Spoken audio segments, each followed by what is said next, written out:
Se abren los micrófonos para iniciar la tradición republicana del sonar informativo. Comienza el Jueves de Mayol.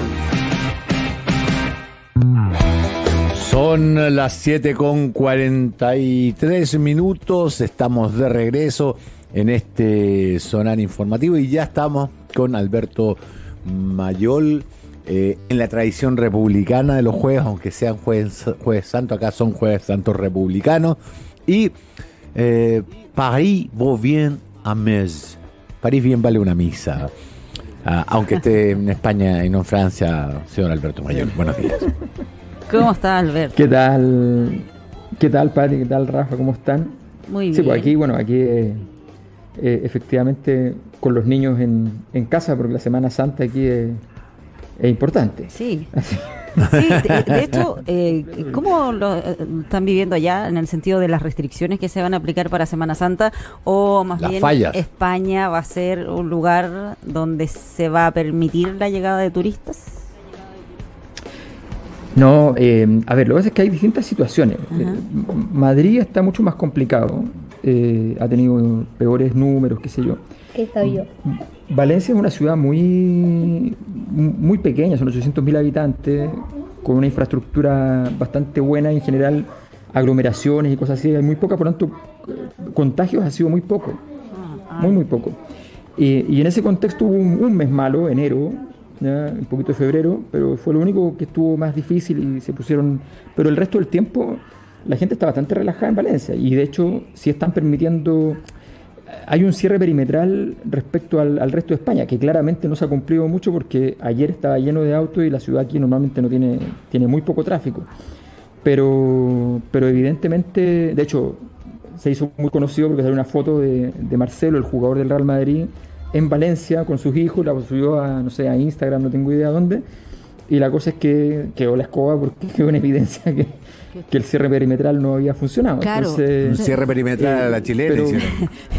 Te lo pregunto porque había leído un artículo hace unos días que salía en La Vanguardia, parece que decía Madrid, la fiesta de Europa, porque por la falta de restricciones la ciudad parece donde está aprovechando a viajar todo el mundo que se quiere escapar un poco de las restricciones pandémicas en Europa. Claro, lo que pasa es que sí, en Madrid lo que ha pasado mucho es que ha habido fiesta, ha habido actividad y ha habido protesta a partir de la fiesta. Lo que sí, en todo caso, es que en la vida cotidiana igual hay restricciones. Por ejemplo, los restaurantes son súper exigentes, no pueden haber más de 4 personas por mesa y se cumple hasta niveles absurdos. Nosotros somos 5, pero con un bebé igual no se puede, tenía que irse uno a la otra mesa, o sea, ¿me entiendes? Entonces, pero en cambio en Valencia no, en Valencia es bastante más tranquilo. No es raro ver gente en la calle, gente de la tercera edad incluso, que anda con la mascarilla abajo, o sea, que no le... es mucho más tranquilo. También es porque también es una ciudad muy ventilada, entonces los casos son pocos, porque son ciudades playa en el fondo, pero aquí ya claramente llegaron los alemanes, por ejemplo, o sea, tú ves alemanes por la calle en un número inusual.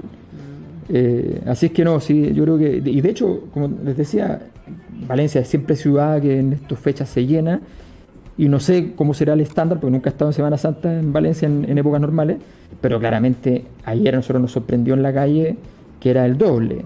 Entonces, pues seguro que va a estar mucho más intenso esta semana. De hecho, estos días normalmente los valencianos siempre dicen que ellos se van como a los pueblitos del lado. O sea, se toma un tren una hora uno y se va a un pueblito del lado a pasar el día porque hay mucho turista.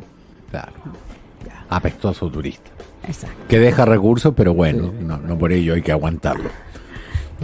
Política que parece haber tenido alguna repercusión por acá. Recién ahora se está pensando en cerrar la frontera. De hecho, ayer conversando con gente de la DGAC, me enteré de que hay un vuelo Bolivia-Diego Aracena en Iquique que llega hoy. Santiago no es el único aeropuerto internacional que está funcionando en Chile. Claro, es que, bueno, el tema de las restricciones de los vuelos, acá lo que pasa es que hay mucha interacción con el espacio europeo, pero claro, en el fondo aquí está cerrado todo para los vuelos que vienen desde fuera del espacio europeo o para vuelos que si llegan vuelos de fuera del espacio europeo no pueden venir personas que no sean europeas en el fondo. Entonces hay una restricción en ese sentido. Así que no, hay bastantes restricciones, es evidente. Lo que pasa es que pasa lo que pasa en todas partes, y es que los niveles de cumplimiento dependen también de los niveles de saturación, si finalmente estos son sociedades, son culturas. Entonces, finalmente, no es que uno ponga una medida y se cumpla porque el derecho dice que se tiene que cumplir. Tienen que haber condiciones políticas, sociales, para que se cumplan. Las condiciones políticas, aquí las condiciones sociales, si bien han habido problemas, qué sé yo, en general se ha invertido un montón de plata. De hecho, gran parte de las críticas es más bien la cantidad de plata pública que se ha metido en el sistema para poder resolver el tema. Entonces, en ese contexto, evidentemente es bastante distinto, pero si la gente siente que hay alguna clase de problema, sencillamente deja de cumplir las reglas. O sea, si eso pasa en todas partes. Y ha pasado en Chile, que es la gran polémica de lo que pasó esta semana con Enrique París y las críticas incluso que llegaron desde Estados Unidos, desde medios principales, señalando de que el exitismo de Chile se coludieron en The Washington Post y The New York Times para criticar. Bueno, ese fue un error gigante. O sea, ahí revela que son esos momentos en que se nota que las personas que están en política, bueno, lo están pasando muy mal y que ya sencillamente las jugadas que están pasando por encima de ellos no las entienden. Y en ese contexto entonces se imaginaron una posible colusión no contra Chile, ni siquiera contra el ministro Enrique París, claro, entre el Washington Post y el New York Times, que digamos que son bastante competencia, ¿no? y que viven re preocupados de lo que pasa en Chile, digamos, ¿no? Y que claro, y que además tienen pocas correlaciones políticas en muchos aspectos, y que efectivamente además lo que pasa en Latinoamérica, salvo ciertos casos puntuales, no importa tanto, y menos en las políticas de salud pública, de COVID y qué sé yo. Lo que pasó, lo que describen ellos, es parte de lo que están describiendo, que vemos todos los días, que en todo el mundo andan todos tratando de entender los casos de éxito y fracaso. Y entonces dieron cuenta de cómo hay un caso de que fue visto como un éxito, que es el tema de la vacunación en Chile, y que finalmente la vacunación, al transformarla en un hito comunicacional, político y social, claro, se transformó en un problema. Se transformó en un problema porque sencillamente, no porque la vacunación esté mal, sino porque sencillamente la gente asume que ya está terminada la pandemia. Y que entonces me vacuno y desde ese día en adelante ya el mundo cambió y esto se acabó. Y eso es lo que ellos intentan analizar.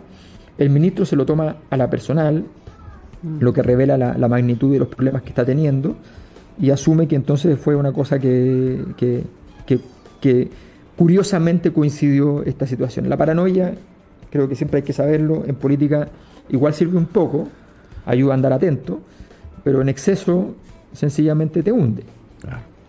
Sí, ¿cómo evalúas tú lo que está haciendo el rol del ministro en este momento en que estamos con estas cifras tan elevadas? Tal vez comparando un poco la situación que se dio con el exministro Mañalich, donde las críticas fueron mayores al punto que en algún momento ya no pudo seguir en el cargo.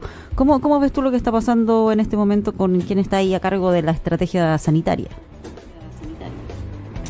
A ver, lo que pasa es que la forma de sostenibilidad política de Mañalich y la de París son completamente distintas, ¿no?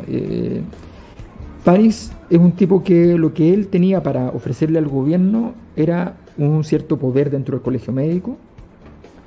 Ese poder dentro del colegio médico no lo pudo refrendar en términos de una candidatura competitiva al colegio médico anteriormente. Se entendía que aunque no sea así da lo mismo, el candidato que iba a disputar la Isla Siches tenía que ser un candidato del mundo de París. Algunos trataron de vincularlo al mundo de Mañalich. Yo no tengo idea, no tengo información específica sobre aquello, pero eso sería absurdo porque Mañalich dentro del colegio médico pesa muy poco, a tal punto que ni siquiera es parte del colegio. Entonces, sencillamente sería una ridiculez eso. Lo que importante aquí es que efectivamente París tenía para ofrecer al gobierno estabilidad, paz, tranquilidad con los gremios, para ofrecer una relación mucho más, con mucho menos conflicto, de mucho menos aspereza. Esos eran los atributos que lo llevan a ser el reemplazante de Mañalich. Porque Mañalich tenía el defecto, o la virtud, como quieran verlo, de que era conflictivo, de que era complicado, y que sostenía su ministerio en una dimensión completamente distinta. Sostenía su ministerio en la dimensión de la política propiamente tal, de la sostén político del gobierno, de salir a jugar el partido junto con el presidente de la República. París no, París lo sostiene en calidad de ministro de Salud. Y claro, Mañalich en su momento, él mismo cuando se da cuenta que está muy complicado, se tira la cadena, y cuando está con los números en la condición que estuvo, que es un poquito incluso mejor que la actual, dijo sencillamente: las proyecciones que yo me hice respecto a la pandemia se me han caído como un castillo de naipes. Sí. En ese momento él se autodenuncia, dice: no me funcionó. Y en el fondo deja claro que entiende si lo sacan, aunque no quiere que lo saquen, pero entiende si lo sacan. No renuncia, pero entiende la situación. Entonces ese es el escenario en el cual es muy distinto. Y en ese escenario, a París, cuando está en problemas, las cosas le van mucho más mal. Y la explicación es la siguiente. Cuando tú te sostienes en variables políticas, efectivamente tu sostenibilidad depende de las variables políticas, y las variables políticas de Mañalich eran buenas. Él logró alinear bastante a la derecha, logró ordenar el escenario, logró que incluso desde liberales hasta digamos, nuestro pequeño neofascismo, digamos, estuviera alineado con él, alineado con furor incluso. Puso todos los bots de Casta a trabajar para él. Exactamente. Entonces, y eso lo hizo a partir de una capacidad de articulación política, no sanitaria, ¿ya? Se le puede criticar, se le puede hasta denunciar, se le puede hacer lo que quiera, pero eso fue lo que él hizo, y dentro de lo que cabe le funcionó, porque logró ser el sostén del gobierno. En ese momento ningún ministro logró ser el sostén del gobierno, lo único que logró serlo fue efectivamente Mañalich. Bueno, y ni siquiera Piñera logró ser el sostén del gobierno en ese momento, solo fue Mañalich. París, en cambio, intenta una cosa más de ministerio, más normal, vamos a decirlo así, no es justo, pero como referencia histórica, más concertacionista, ¿no? Una relación mucho más donde el ministro es ministro, donde el presidente es presidente, donde las cosas están ordenadas, y tratas de que dentro de eso funcione. Cuando eso no funciona, cuando el colegio médico claramente ya está liderado efectivamente por la presidenta del colegio médico con fuerza, con tranquilidad, cuando sencillamente todas las variables a tu alrededor están mal, cuando tu relación con el sistema sanitario también está quebrada, cuando tu relación con la prensa ya no es una relación que permita funcionar muy, muy adecuadamente, y estás en estado disruptivo, entonces todas las variables que le eran críticas para poder estar bien ya no las están. Y ese es el problema. El problema es que no tiene dónde pararse, porque ya él no tiene piso político propio. No es Mañalich. Mañalich tiene piso político. Y Mañalich además se ha dado el gusto de comunicárselo. O sea, se ha dado el gusto de decirle, tal como París le hizo la cama, ¿no? En su momento, con mucha elegancia, porque lo hizo muy bien. Claro. Eso en sociología se conoce como un estilo sacerdotal, ¿ya? O sea, no es profeta que va y choca. Claro, ¿ya? Entonces de repente tú ves que la cama está hecha, entras a tu habitación, la cama está hecha y no sabes por qué, y dices: algo anda mal, ¿no? Algo anda mal, aunque parezca bien. Claro. Bueno, y él fue haciendo, entonces salía a defender a Mañalich, pero sutilmente planteaba alguna clase de temática, alguna clase de disputa, alguna clase de inquietud, de futuro, y sutilmente se iba preparando para decir: es importante que los gremios estén alineados en todo esto con el ministerio, y todo eso que fue haciendo le permitió después entonces tener una buena oferta que dar al gobierno. Hoy día no tiene oferta que darle. La oferta está agotada. Los rumores, claro, la oferta está agotada. Y el problema es que a Piñera no le gusta cambiar ministros, cosa que es una virtud de Piñera. Piñera no es de los que cree que rápidamente hay un problema, la cosa está muy complicada, cambiemos el ministro. Piñera espera tener algo que poner allí, que eso es una virtud que no tenía Bachelet, por ejemplo. Claro. Y en ese contexto, efectivamente, yo creo que está claro que él dice: quizás lo cambie. Lo que pasa es que también la derecha, ¿cuántos ministros de salud tiene potenciales? Es que no veo más ofertas. O sea, si nos dicen que no sé, que Paula Daza puede ser, la verdad es que no vendría a ofrecer algo distinto.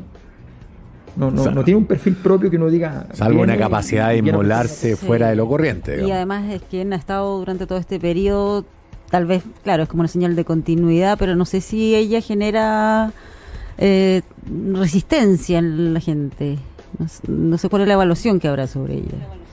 Claro, pese a que le toca responder Siempre las cosas más complejas. Excelente pregunta, la va a responder la subsecretaria Daza. Papá, ¿cómo nacen los bebés? Lo va a responder la subsecretaria Daza.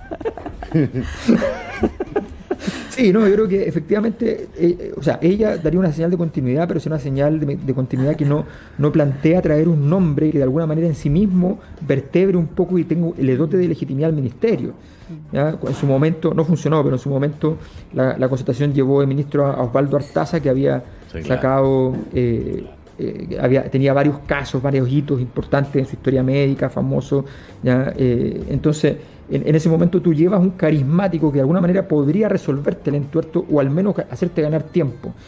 No parece haber mucha opción al respecto, no parece haber mucho espacio, no hay un sanitarista que uno diga, identificado con la derecha, un virólogo que de alguna manera diga, no, viene a haber una perspectiva más técnica, dado que han criticado aquello. En fin, es difícil, por tanto el gobierno está atrapado, pero París claramente siente la presión de que está contando sus últimos minutos, o al menos entrando en esa condición mucho peor que contar los últimos minutos, que es cuando uno ya sabe que no está en el cargo aunque lo esté, que es la denuncia que en el fondo hizo Isquia Siches, que es lo terrible, digamos, o sea, que te hayan dicho que además no estás mandando. Sí. Ahora, el problema tiene que ver con que no solo no está mandando, lo que dijo ayer muestra que tiene problemas para diagnosticar, y en un doctor eso es complicado, digamos. Cuando le dicen que Chile tuvo éxito en el proceso de vacunación, pero se equivocó en el manejo de la crisis porque la quiso convertir en una oportunidad política, que pasó, básicamente eso es lo que dicen los dos artículos, digamos, que Chile quiso convertir esto en una suerte de eslogan político o hacer un uso político del éxito en la vacunación, transformó el éxito de vacunación en un éxito de gestión de crisis, y eso llevó a una subvaloración del riesgo que hizo fracasar todo lo anterior. Entonces, cuando tú no eres capaz de hacer ese diagnóstico, ni de hacer una autocrítica, porque eso te involucra contra tu jefe, te pone en actitud diametralmente opuesta a la que has tenido hasta ahora, que lo ha protegido, que lo ha alabado, que le ha dado las gracias, que ha dicho que terminemos con la persecución porque el señor anda sin mascarilla, el señor su jefe, te saca de todos los méritos que tenías cuando te pusieron ahí.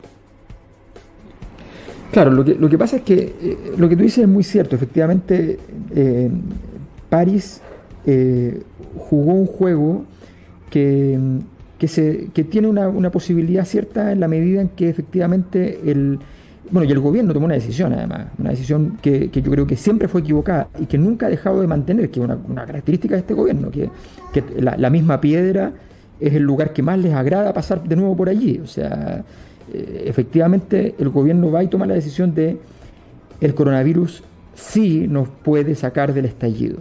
Esa es la convicción. Uh-huh. Convicción que en un momento, el año pasado, quizás por esta misma fecha, pareció en algún momento que efectivamente permitía aquello. Razonable. Y con la gestión de Mañalich pareció, pero no ocurrió.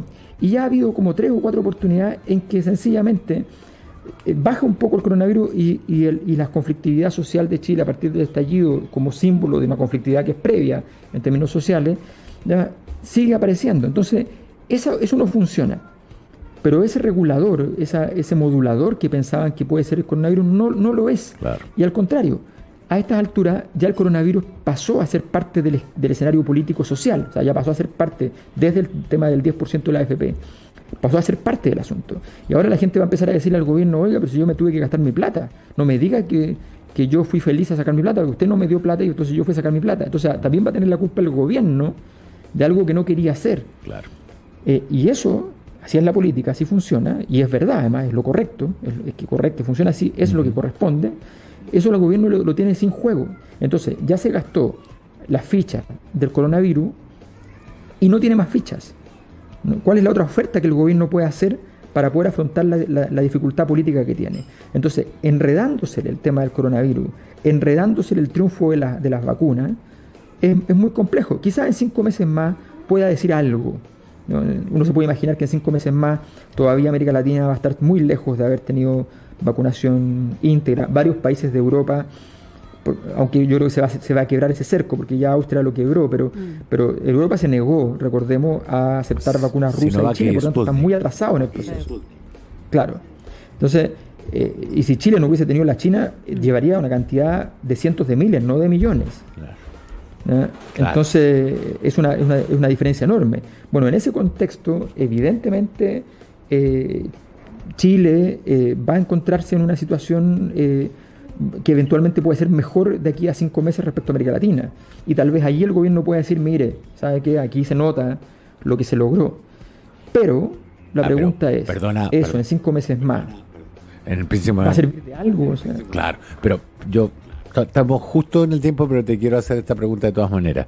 El éxito de la vacunación tiene que ver con la capacidad especulativa, digamos, con adelantarse en la compra o comprar en verde. La gestión no ha sido gubernamental, la gestión ha sido de el personal de atención primaria de salud, que tiene una vastísima experiencia en vacunación en Chile gracias a la influenza, el virus esencial, el funcionamiento de ese pauperizado sistema de salud es robusto, y el mérito del gobierno de Sebastián Piñera acá ha sido algo que no tiene que ver con la gestión, que tiene que ver con la compra en verde, o sea, básicamente economía especulativa. Pero mira, te voy a decir una cosa más, es que es más dramático. Si uno analiza el caso leyendo lo que ha dicho el rector de la Universidad Católica, explicando cómo fue el caso, la situación además es bastante más dramática. El gobierno chileno nunca tuvo la vacuna china en sus planes. Esto salió porque la Universidad Católica fue a pedir apoyo, con justa razón, para poder ser prueba de la vacuna china. Y efectivamente logró un apoyo del gobierno, que le dio una cantidad de dinero que es muy menor respecto a lo que significa el caso, y le puso en contacto además con la SOFOFO para que le diera el resto de la parte de dinero, y el contrato de aquello le permitía a la Universidad Católica, ¿ya?, efectivamente tener acceso a stock, a comprar. O sea, ese fue el camino que finalmente se le abrió el camino al gobierno gracias a esa situación. Yo creo que es súper interesante entender que en el fondo esto no estaba en los planes. Y eso, cuando se les abrió la oportunidad, la usaron muy bien y compraron una gran cantidad y estuvo muy bien, ¿ya? Pero con un estudio, o sea, con una relación que está basada en la investigación que está trabajando en conjunto la Universidad Católica. Eso fue lo que pasó. O sea, aquí, entre comillas, hubo una situación de fortuna, que en política también importa, y eso no significa un demérito para el gobierno, significa simplemente que supieron ver la oportunidad en el momento correcto. Pero efectivamente fue una situación donde sencillamente se especuló y se hizo bien. Pero bueno, pero no es más que eso, efectivamente. Y los gobiernos son mucho más que eso, y en ese sentido el gobierno no lo hace. Correcto. Don Alberto Mayor, siendo las 8:06, ha sido un verdadero placer escucharlo nuevamente. Saludos a Federico, que me parece que lo escuché también ahí un par de veces. No, si están todos acá, están todos libres de colegio, como por 9 días. Aquí la Semana Santa a lo grande. Un abrazo, Alberto, cuídate. Que estés bien, chao, Alberto.